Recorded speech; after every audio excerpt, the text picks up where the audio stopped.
अस्सलामु अलैकुम रहमतुल्लाहि व बरकातुहू। ब्रिज कोर्स पेशकश ज़िला परिषद उर्दू हाई स्कूल नलदुर्ग ताल्लुक़ा तुलजापुर ज़िला उस्मानाबाद। ब्रिज कोर्स की अमली सरगर्मी का 33वां दिन। महारत है पढ़ना, समझना, बोलना और लिखना। आओ पता करें उस्ताद या सरपरस्त की मदद से इख्तिबास में दिए गए क़वाइद को समझना और उस पर मुनहसर पूछे गए सवालात के जवाबात बोलना और लिखना। पहले क़वाइद पर मुबनी इख्तिबास यानी पैराग्राफ गौर से पढ़ें, फिर सवाल पढ़ें, उस पर गौर करें और अपने अल्फाज में उन सवालों का जवाब लिखें। आओ ख़ुद से करके देखें।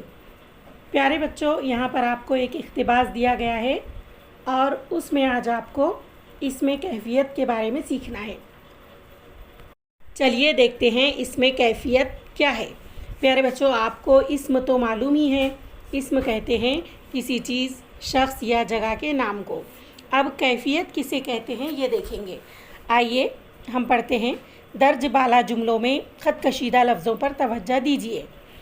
प्यारे बच्चों, ख़त कहते हैं लकीर को और कशीदा कहते हैं खींचने को। ख़त कशीदा यानी लकीर खींचने को। तो यहाँ पर जुमले में लफ्ज़ के नीचे लकीर खींची गई है। ये पहला जुमला पढ़ते हैं। वो बेताबी से इधर उधर दौड़ रहे थे। बेताबी इस लफ्ज़ को ख़त कशीदा किया गया है। दूसरा है मरीज़ कमज़ोरी महसूस कर रहा था। कमज़ोरी इस लफ्ज़ को ख़त कशीदा किया गया है। तीसरा है लड़का बेचैनी से इंतज़ार कर रहा था। बेचैनी को ख़त कशीदा किया गया है। और चौथा है पहरेदार खुशी से फूला ना समाया। तो खुशी को ख़त कशीदा किया गया है।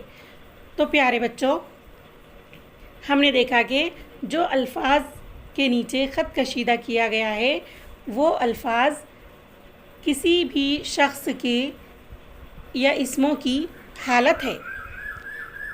वो जो लफ्ज़ हैं बेताबी, कमज़ोरी, बेचैनी और ख़ुशी, ये अशख़ास की हालतें हैं जिसको हम अपने जहन से समझ सकते हैं या महसूस करते हैं।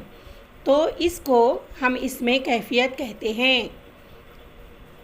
इस्मों की हालत को हम सिर्फ़ अपने जहन से समझ सकते हैं या महसूस करते हैं, इसको इसमें कैफियत कहते हैं। प्यारे बच्चों, पहला जुमला था वो बेताबी से इधर उधर दौड़ रहे थे। तो लफ्ज़ बेताबी से दौड़ने वाले की हालत या कैफियत का पता चलता है। इसी तरह मरीज़ कमज़ोरी महसूस कर रहा था। तो लफ्ज़ कमज़ोरी से मरीज़ की कमज़ोरी का एहसास हो रहा था, यानी कमज़ोरी की कैफियत का एहसास हो रहा था। इसी तरह लड़का बेचैनी से इंतज़ार कर रहा था।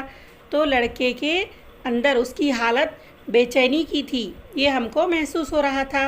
और पहरेदार की हालत खुशी की थी, वो खुशी से फूला ना समाया था, यानी खुशी की कैफियत को हमने महसूस किया।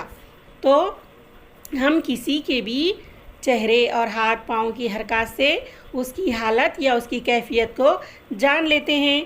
तो अशख़ास की इन कैफियतों को हम इसमें कैफियत कहते हैं। तो प्यारे बच्चों, आपको इसमें कैफियत अच्छी तरह से समझ में आ गया होगा। आओ मश्क करें। प्यारे बच्चों, आपको जो ऊपर इख्तिबास दिया गया है उसमें से जो अल्फाज इसमें कैफियत वाले हैं वो अल्फाज आपको लिखना है। आओ कुछ नया करते हैं। आपको नीचे कुछ अल्फाज दिए गए हैं, उसमें से इसमें कैफियत वाले अल्फाज तलाश करके लिखना है। बीमार, तीमार, परेशानी, बुराई, फ़ौज, हंसी, बड़ाई, मुजरिम, पहरेदार, वफ़ादारी, चोरी छुपे। तो ये अल्फाज में से इसमें कैफियत तलाश करके लिखिए। उम्मीद करती हूँ आज की इसमें कैफियत वाली सरगर्मी आपको समझ में आ गई होगी। मिलते हैं अगली वीडियो में। अल्लाह हाफिज़।